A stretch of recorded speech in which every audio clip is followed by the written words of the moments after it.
Hey, Usman, welcome to the CEO Sales Strategies Podcast. Thanks so much for being here today. Thank you so much for having me, Doug. So you got why don't you tell everybody what you do? You got this really cool background, and let's set the frame for the call. Yeah, so I am the CEO and founder of a company called XIQ.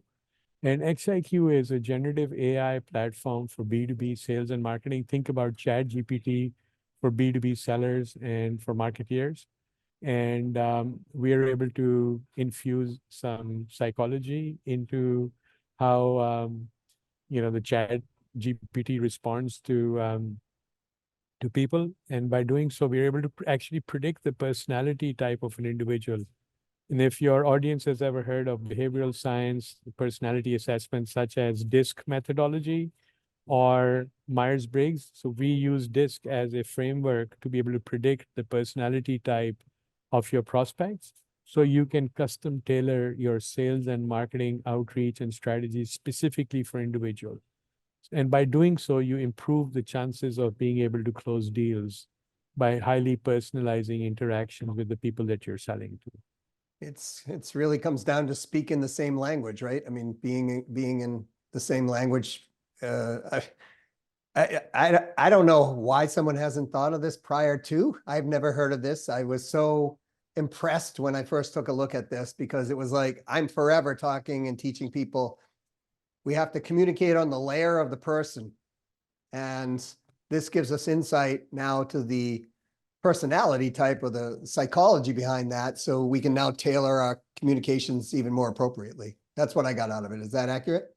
And that's very correct. You know, how many times our personal biases and opinions step into the way of us being able to really understand our prospects? And that becomes even more complicated by the fact that now buyers don't actually have the time or desire to meet sellers. Right. So we have less and less opportunity to understand those physical signals that we used to have in the good old days when we used to go to meetings in person and or take clients out. So and we're now dealing on Zoom boxes and so on, and with backgrounds that both of us, for example, have. We don't even know what's behind us. And it becomes really, really very difficult to predict the individual that you're talking to. Not only that, what has happened is that the number of people that are in the decision-making cycle has increased. So my ability to understand not just one person, but multiple people. So by really bringing in behavioral science, right, and the proven ability to predict how people think and behave and how they're going to react to your messaging becomes even that much more important. It's always been important, but even now, with the fact that there's this virtuality that exists between the buyer and the seller, it becomes even that much. How do you cross that virtual barrier, really understand the mindset of your prospective buyer, and custom tailor an outreach, an email, a call script, a sales strategy, a business plan, or even a response to a RFP? It becomes very, very important. And the behavioral science aspect just helps us get into that EQ part of things. And then our platform, for example, also provides you information about companies, complete financials, up to minute news, SWOT analysis. So when you combine the two, you have a very potent capability of being able to reach out in a highly personalized and very effective manner, right? So it's become really important now. Yeah, well, I mean, we're talking now about selling in the AI era, really, when it comes down to it, right? Because I find the last few years, and folks, those of you who are hearing a little hoarseness in my voice, I just got over the flu. And so I find, the pandemic had a shift. It shifted how we were doing business and thinking and how selling in general. The internet prior to that had created part of this shift. Now we're into the AI shift, and a lot of people are just, I would say, confused on how to do this. And I thought you brought up two really, really, really important points, which we as sellers all have what we call buyer's bias. We like to be sold to in a certain way. So we, by nature, think other people want to be sold to that way or have communication that way. So folks, that's not always true, just so we're all clear on that point.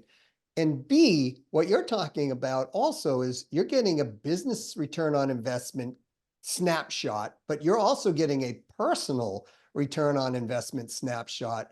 And if we forget one or the other when we're selling or communicating with the other individual, then they don't feel that rapport or even that trust being built in a way that you're talking about. It can be built just by understanding the individual and how they think and what they do. And this is all selling in the AI era. Anything I said that you disagree with? No, let me just elaborate a little bit on that buyer's bias, as you call it, right? So, for example, online retail, right? Or just your Netflix experience. I go in, I watch a movie. Next time I come, it has recommendations for me. Right. So it has that little AI or the intelligence in that has bothered to really discover what are my interests and recommend similar things. That's not happening in B2B, right? That's the piece that's missing. How many times do you receive emails which are simply asking you, Usman, are you the right person? Or can you point me to this person? Or did I get this right? Or did you see my email for? And all of those things just shut me down. I'm not interested in talking to those individuals. Why? Because there is so much information on the internet about me and about a lot of people, not just about me, who's the CEO of a AI-driven company, but about just about everybody. We have at minimum a LinkedIn profile. And most of us are doing a lot more than just that these days on social media. So why hasn't the seller really spent an iota of time trying to understand who I am, or gone to my website to figure out what my company does before they start second guessing and try to play this consultative selling game, which has become obsolete in this time of information overload, so to speak, right? So Yeah. analyze that and use that. So my bias in that equation is that I expect certain amount of personalization. It's all around me. I experience that when I'm online, I'm doing my retail, I'm watching a movie, whatever I'm doing, the seller in that particular case is making very well calculated and thought out recommendations for me. And that makes my life a lot easier. But why does that not translate into my day-to-day B2B selling, where they're still playing the game as if it was 40 years ago, right? So times have changed and we need to adjust to that. And AI is a great opportunity for us to really start leapfrogging into So, personalization. and personalization has always been a thing. Always been a thing, right? I mean, and the thing is about personalization, what I don't understand, human nature, right? Let's say we're trying to date somebody. We're dating somebody. We, not you and I, but we want to date somebody. Just realized I said that. So, but what I was always looking at people who are dating other people, and they were always doing these unique things for them. They were finding out things about them, or they find out, oh, geez, my gosh, she likes, peonies or roses or whatever. And then the guy would go, I'll go buy some of those, right? And then hands them to her, and she goes, my gosh, this is, one of my favorite flowers or whatever. Or, he likes to go boating or something, and she finds out about that, and she figures out, hey, this is the kind of boating he likes, and she figures out a few things. And that brings the relationship closer because we're communicating on similar interests and similar values, or at least communicating on something that we have in common. But just as you said, like when it comes to B2B selling, people don't do this very often. And when they do, they stand out like crazy. But with most of the people, like I got an email just the other day. Hey, Doug C. Not even, hey, Doug, or hey, Doug Brown or whatever. Hey, Doug C. We know your manufacturing company is, and I'm like, when did I buy a manufacturing company? I'm like thinking like, you know what I mean? And I'm like, oh yeah, this person has no clue about what they're coming after, except they're trying to make some type of sale, right? So now you're a CEO of a company, you've been in major positions in the past. When people are coming to you to sell, because this is CEO sales strategies, let's, when they come, how much, I mean, you said it before, but really, if you could give like a percentage, like if somebody did their homework and knew things about you, and I mean, even simple things like you can pick up on LinkedIn, like, what university you might have gone to or whatever it might be. What percentage, if you could give it a percentage, does that put that person in favor over the other people? Yeah, great question. So it's not necessarily my percentage, but these are publicly available numbers. 84%. 84% personalization improves the chances of you having a better opportunity, getting through the door. 84%. That's huge, Yep. right? So why do we have so much mass volume of spam-like emails like the one that says Doug C? And here's another thing. I don't like the fact that people are referring to me as Hey. Where I come from, hay is for horses, Yes. And so at least have the decency to at least call me hi or dear or hello or good morning or good afternoon. It's something that's a greeting rather than an insult, right? And so people are starting to forget that. And, we're degenerating into a level of, at a time when we need to be highly focused on the personalization, because like I said, it's all around us. We expect that, and yet we're not getting it. So, here's certain expectations that have been set, and then I'm not really meeting that level of expectation. So I think the bar for the buyer is higher, the bar for the seller is higher. And the reason we're getting so much spam-like emails like this ones that says, "Hi, Doug C. Manufacturing," is because it's all driven around volume, right? If you have Right. 84% leakage, right, you're going to do, 8,400 times more to get to the same number of what you want to bring in, but it's still going to be garbage in, garbage out, right? Right. So what we need to do is change that 84% leakage that's happening from the pipe and improve that number so that I don't need to do spam. And, I don't need to spend so much time just writing garbage emails and trying to see what comes in. I can target much better, and precision targeting leads to a lot better outcomes. So let's talk. Firstly, we're speaking with Mr. Usman Sheikh. He's the founder CEO of XIQ. I think they're part of the future, if not the future, of B2B sales and marketing. And we're talking about precision targeting and personalization. Now, I always look at it this way, and I love your feedback on this, Usman, which is, let's say we have a bell curve, and we know statistically 68% of the people generally fall into the middle of the bell curve. On each side of the bell curve, if we look at the left side of the bell curve, we're going to have people who are indifferent, pretenders. They're really not the traffic we're looking at. And on the other side of the bell curve, we're looking at people who, I call them Kaizen players because they're fully into it, or they're eager beavers, if you will. They're like ready to go. They've been researching. They're ready to roll. But what I find is that most people in their marketing are targeting to the 50% or so of the left side of the bell curve. They're not going at the precision marketing. They're not looking at and saying, okay, I only maybe have, excuse me, 30% of the audience who's actually really precision. And I should put all my marketing and put my energy and efforts into that. And then, as you said, make it highly personalized.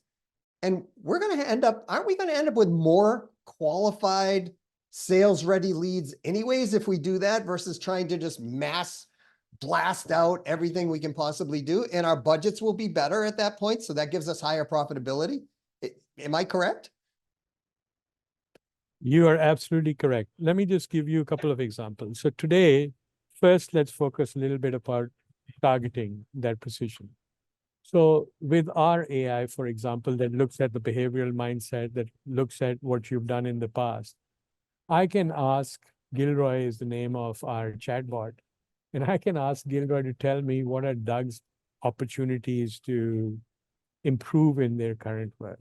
Because At the end of the day, if I can figure out what's in it for you at a personal level, Mm. my chances of getting that door open and through the door are much better, because now I'm starting to speak language that resonates with your personal objectives. And it's entirely possible today. And it's possible at a large scale.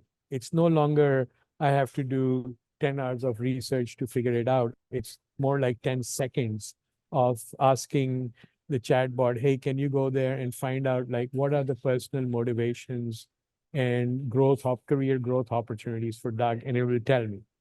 Now I can convert that. And so first of all, I can figure out who the Dougs are that I want to talk to. And then I can start custom tailoring emails. Now, the method that we use is called DISC, stands for dominant, influencing, steady, and conscientious. In behavioral science, these are the four main personality types, and each one of us have some degree of dominant, influencing, steady, and conscientious in us. And so what our algorithm does next is it starts writing emails. So if I have an email list of, let's say, 10,000, 100,000 people, I can ask it to I can write one copy, and it can convert that copy into those four personality types. Let me give you this astounding fact, right? An astounding statistic. We've been doing our email marketing one size fit all for all. And then we certainly, because we developed this bot, started moving into that. It's a 5 to 6x higher open rate. So think about it. If you're doing 10% open rates, you're certainly going to get 52% open rates. The volume of qualified leads that's coming in has certainly grown, right? Qualified leads. So now I have a sales force that is not really focused on doing that qualifying part. It's more focused on selling and building that relationship. That's really, really important in sales. And that's the big game changer. And to your point, right? Why do we need to be just mass producing garbage out there? If we did precision, the quality of leads, my budget is going to go much further. My conversion rates are going to be higher. At every step of the funnel, my conversion rates are going to be higher. And that's what revenue generating CEOs need to start thinking about, is how do I get my conversion rates high? And also, AI sets into place a whole set of new rules by which we can play, right? That I'd like to talk to you about in the soon. So you're absolutely right. Optimize your budgets, increase your conversion rates, and then the new rules, AI, the new opportunities it gives us. It's a whole new mindset of how we sell, right? Well, I want to get into that mindset in a moment. I heard 5 to 6 times open rates, and my brain went, yeah, so that means we work more effectively, we work more efficiently. And one of the number one complaints of people selling today is I work too darn hard and I want to work smarter. So as an example of how to work a hell of a lot smarter, if you really bring it down to it, right? Because now we're having quality conversations or conversations of conversion versus discovery calls or potential, calls. So it makes total sense to me. I'd love to jump into that mindset, because I talk to a lot of people now about AI, and I've been talking to people about personalization for, I don't know, probably since I've been 5 years old, right? But why do you think so many people, because I see a fear out there of AI. I think people are like, oh no, AI. Like, why are people afraid of AI? It's, to me, it's just another generation of a new technology that's going to, have a learning curve that's better. I mean, people used to be afraid of ATMs. They thought they were going to eat their money, but they don't, for the most part. So why do you think people right now, like, there's this AI fear thing going on? I can feel it out there, and I hear people telling me it. Because uneducated people are talking about AI, and uninformed people are always the guys who create doubt and suspicion around it. That's one factor. AI is not going to go away. Let me just flip the coin on that a little bit. So today, if I really want to personalize, and going back to your point of people are saying, I'm working so hard and I'm not getting anywhere, because there is too much data out there for you to humanly um, take in, analyze, and produce things out. There's too much data. You've got LinkedIn, you've got TikTok, you've got Instagram, you've got Facebook, you've got Twitter, you've got people writing blogs, you've got people in the news, you've got people on YouTube, you've got company information, you've got annual reports. There's a lot of, and the rate at which companies are producing news and new events are taking place, and then competitors are coming in. There's a lot of information. And therefore, if a person is going to be just using the traditional non-AI methods of being able to analyze, they're going to be working very, very hard. Yep. Now, one of the beauties of AI, and at XIQ for us, AI stands for augmented intelligence, not artificial, augmented intelligence. And what that augmented intelligence is doing is it's picking all those data sources and data points, it's analyzing it, and it's bringing back value added information to your fingertips, right? So now what took me 45 minutes or 3 hours to do and write, if I want to compose a good email, and let's say I am one of those 1% good email writers, right? For me to write a good email, it takes me 45 minutes to 2 hours, 2 to 3 hours to research company level, individual level, competitor level, industry level insights, right? Company products like ours can do that in 10 seconds. Not only do the research, write an email, Email. Yeah. which is high quality email that will get an open rate and which will have that degree of personalization built into that, right? So the fear factor that's out there is uninformed people not knowing what AI is going to do. And they're still thinking that, AI is going to be writing that same email. Hey, Doug, see, how's your manufacturing business? No, a good AI engine will never do that. So you don't take a state-of-the-art technology, excuse me, and apply it to old techniques. Right. A good progressive person will take state-of-the-art technology and think of new processes to use it with. Yeah, people are technophobic. A large degree of people are always technophobic. And they look at this as like, oh my gosh, it's gonna eat this or do that or take away this. But the reality is, as you just said, it's augmenting, it's opening up opportunities that we never had. I remember when I first started selling, I used to have a checklist, and I would go down through the checklist, and then I would have to go try to find out the information on the checklist.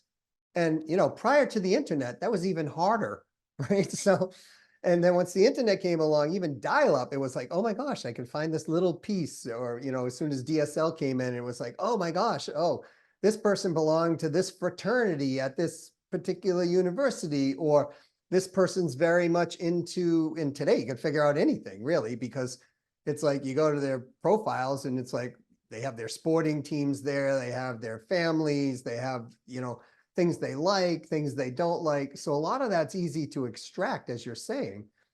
But doing it the old way, just even going from one social media to another social media to, an alumni website to another, it takes forever. And what I'm hearing is you're able to aggregate all this information very quickly and even produce a piece of information which says, hey, this is what I recommend that you send. But we can always go look at that piece that your software put together and say, I'd like to tweak that a little bit based on my own or whatever too. There's nothing wrong with that. That's what AI is really for, is to help us get to that next place quicker than we ever could have been before. Am I getting this correct? Yeah, you are.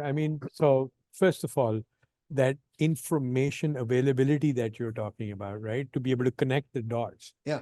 That's grown, right? Yeah. We're doubling, I think, the amount of data we produce, doubling that every 3 months or so, right? Yeah. So that's grown a lot.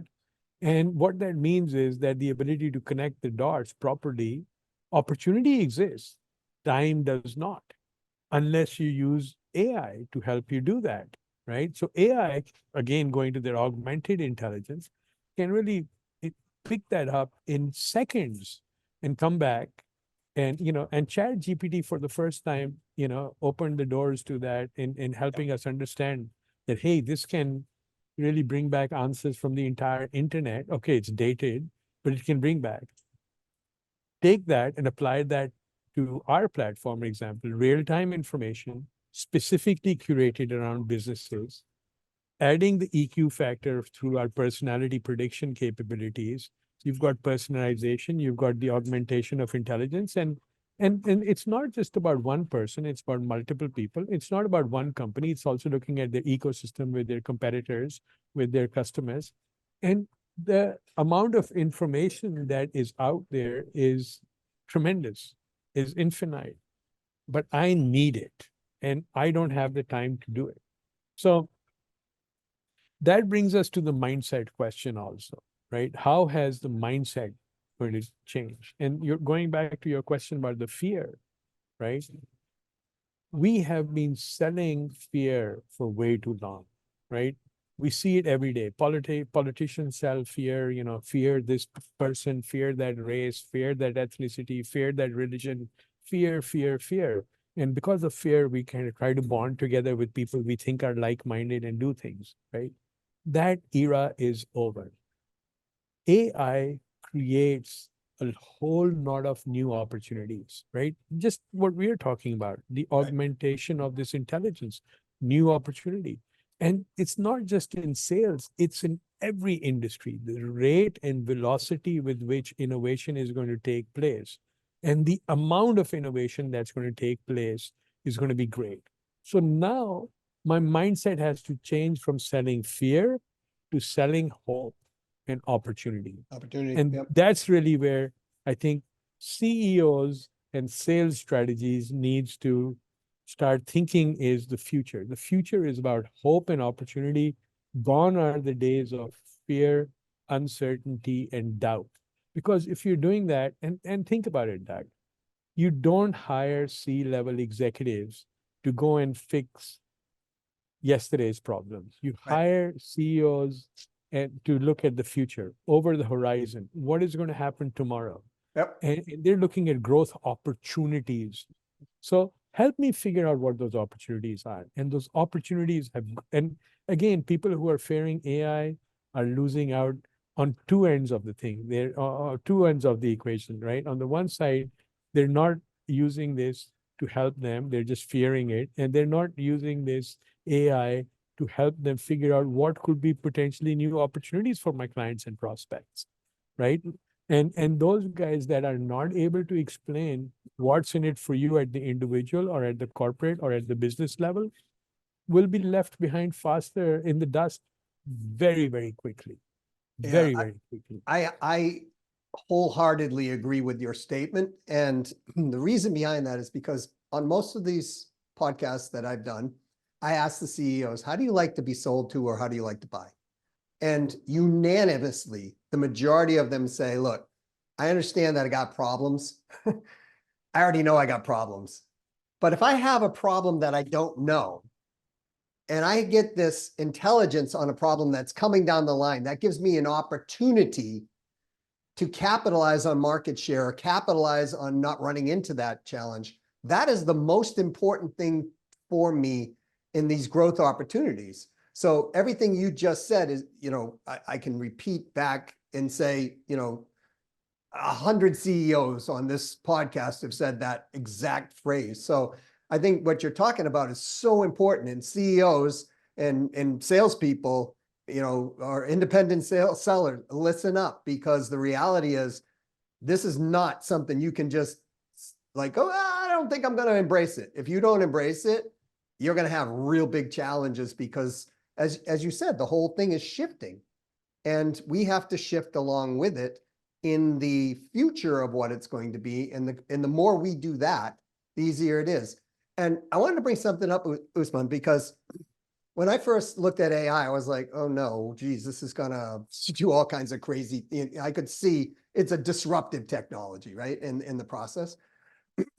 But all I did is I just went to Coursera, and Wharton College of Business puts out an AI program for non-data people. And I went through the course and I'm like, oh, this isn't so scary. Now I get it, right? But I think what happens is people with the mindset, they're like, oh my God, I'm screwed, or oh my goodness, I don't want to embrace this because it's too much work or too much energy. And I think that what they do is they dig themselves in a hole. And those who are selling, as they do this, they're going to move themselves from whatever they are. Let's say they're in the 50% or the 70 percentile bracket of being really good. Because they don't do exactly what you said, they're going to drop into the lower 25% is what's going to happen. And then people like myself and others like yourself who are embracing this process, we're just going to leave them in the dust. That's what's going to happen. So CEOs, if you're hearing this, it's now. You can't just bring AI into your company. We have to bring AI into the people using it. Yeah. Yeah. And one of the the themes that people have used to create fear around AI is, oh, it's as good as the question you ask it. Well, guess what? I turned to my AI and I asked it, can you give me the best way that I should ask you a question, and gave me a list of these are the best prompts. Yeah. So these guys that were saying, oh, I'm a salesperson, I'm not a prompt engineer, I don't want to become a prompt engineer, right? Guess what? You don't need to. No. If you go into XIQ, for example, we have a prompt library. We have a prompt library about how to query about people, about companies, how to write a blog, how to write a social media post.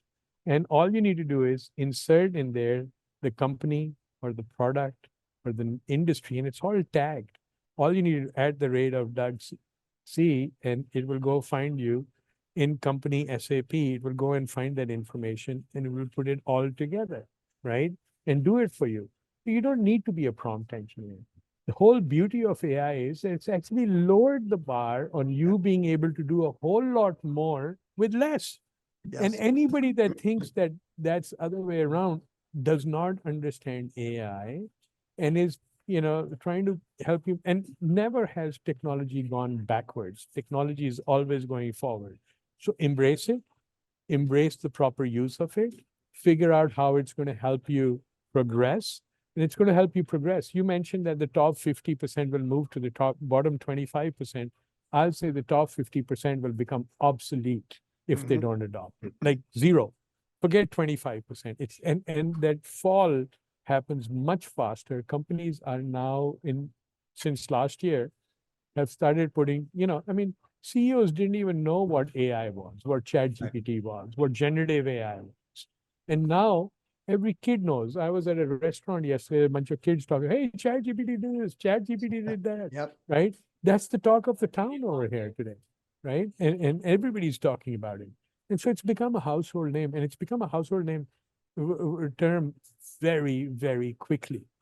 And it's going to become the rate at which innovation. Let me point out something to you. It used to take us about 8 weeks to write a functional requirement document, and for how to create the next feature. Today, it takes us less than 2 hours. The quality of what we've written is much better. The research is much more thorough, and generative AI did it for us. Yeah. That's the dimensional change, 8 weeks to less than 2 hours.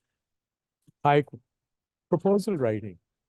I just wrote 5 proposals last week. I couldn't even have written one proposal in a week.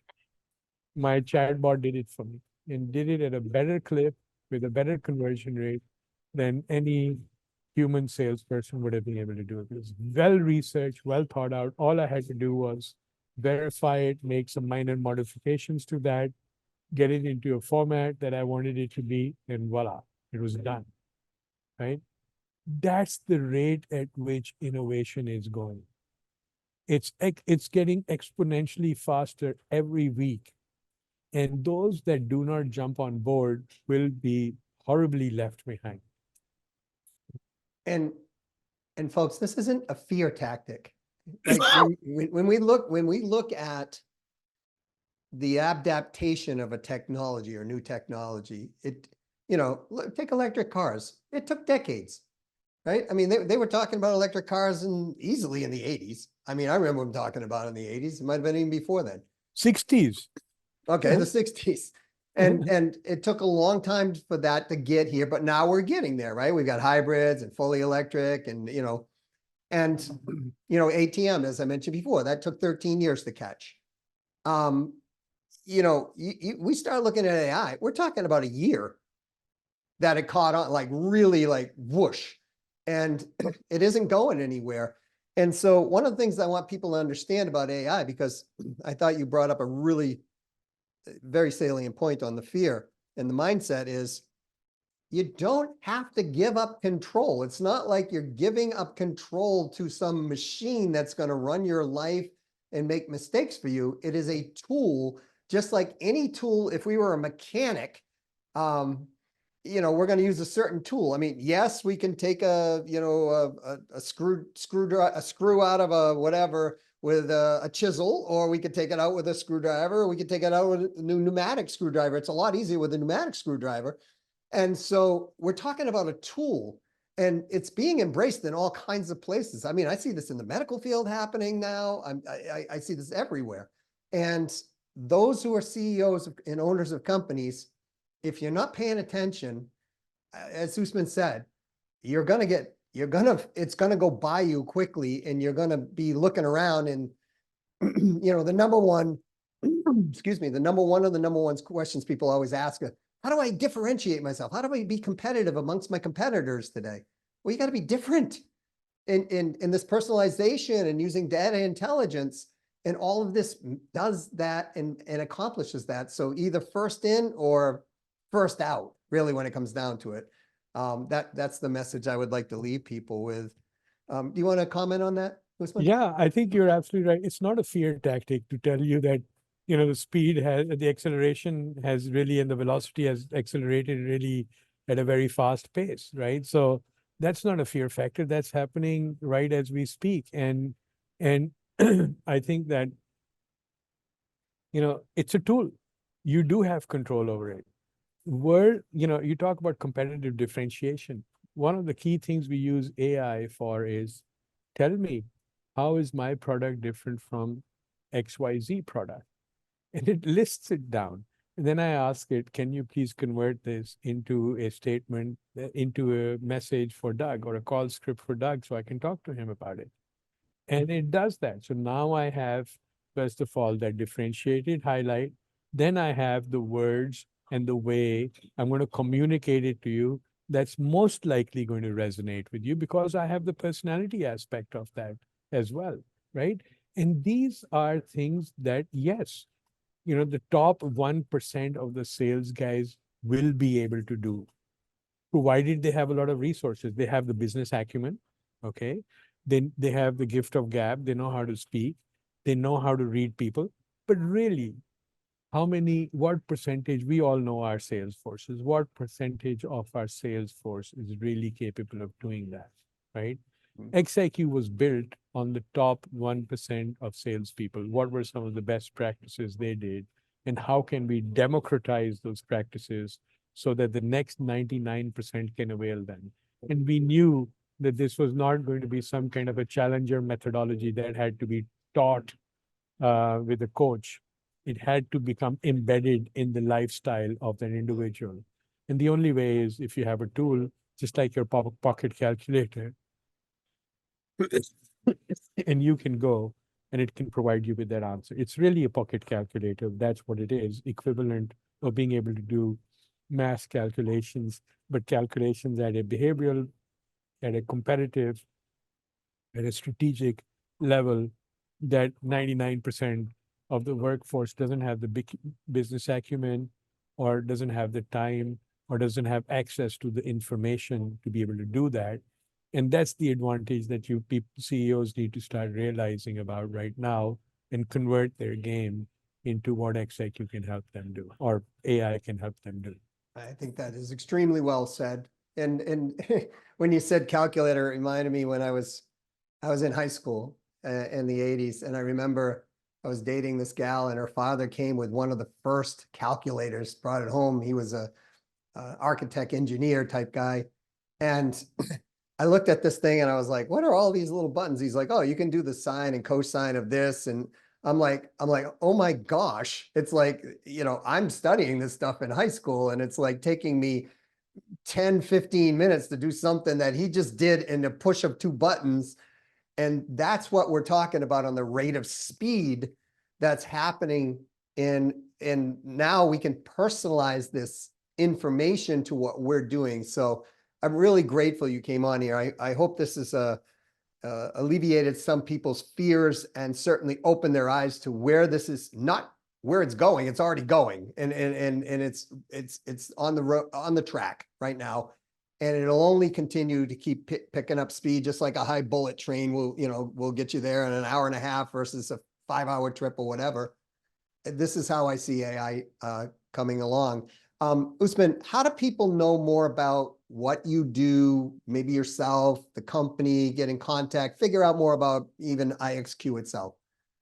So xiqinc.com is our website. xiqinc.com is our website. You can follow us on LinkedIn. XIQ Inc. is on LinkedIn, as well as you can follow me. It's Usman Sheikh, Sheikh at XIQ on LinkedIn. I'm on Twitter. I'm on all social media channels, but LinkedIn is the preferred channel. And so please follow me on that, reach out, connect. That's probably the best way of have a good presence on YouTube as well. Thanks to your kind of podcast, I'm getting quite a presence on video as well. Well, thank you very much. And those of you who reach out, make sure you personalize something as you reach out. Don't let the message of this podcast slide off after you stop listening. So, and personalize and connect and use data intelligence to build stronger relationships and close sales more effectively and more efficiently. And that really is what I love about what you built. So thank you so much for being here today. Thank you so much. And it's easy. And one of the things you mentioned is it reduces the stress. One of our taglines is put the smile back in sales. And that's really, really important because, happy, smiling people sell better. Yeah, that's absolutely true. And the reality is when we're converting more sales as a salesperson, we're always happier anyways, and when we're talking with qualified quality, prospects, we're always happier because conversations are easier. It's just one of those things. So like what I see what you've built is just so win, win, win, win, win all the way across the board, not only for the sales channel or the CEO of the company, but also for the people who are actually trying to buy because they want to eliminate the stress and headaches and get what they want as well. And the clearer we are in that communication and the more targeted we are in that communication, it make it easier for everybody all around. For sure. And, it was Zig Ziglar, I think, the famous personality who said, people buy from people they trust and they like. Yes. Right. So we need to figure out how do we do that. And in this age of AI, it's entirely possible and it's easy is the other point. Right. So that's what we need to embrace. Well, thanks again for being here on the CEO Sales Strategies podcast, Usman. I really appreciate it. Thank you so much for having me, Doug.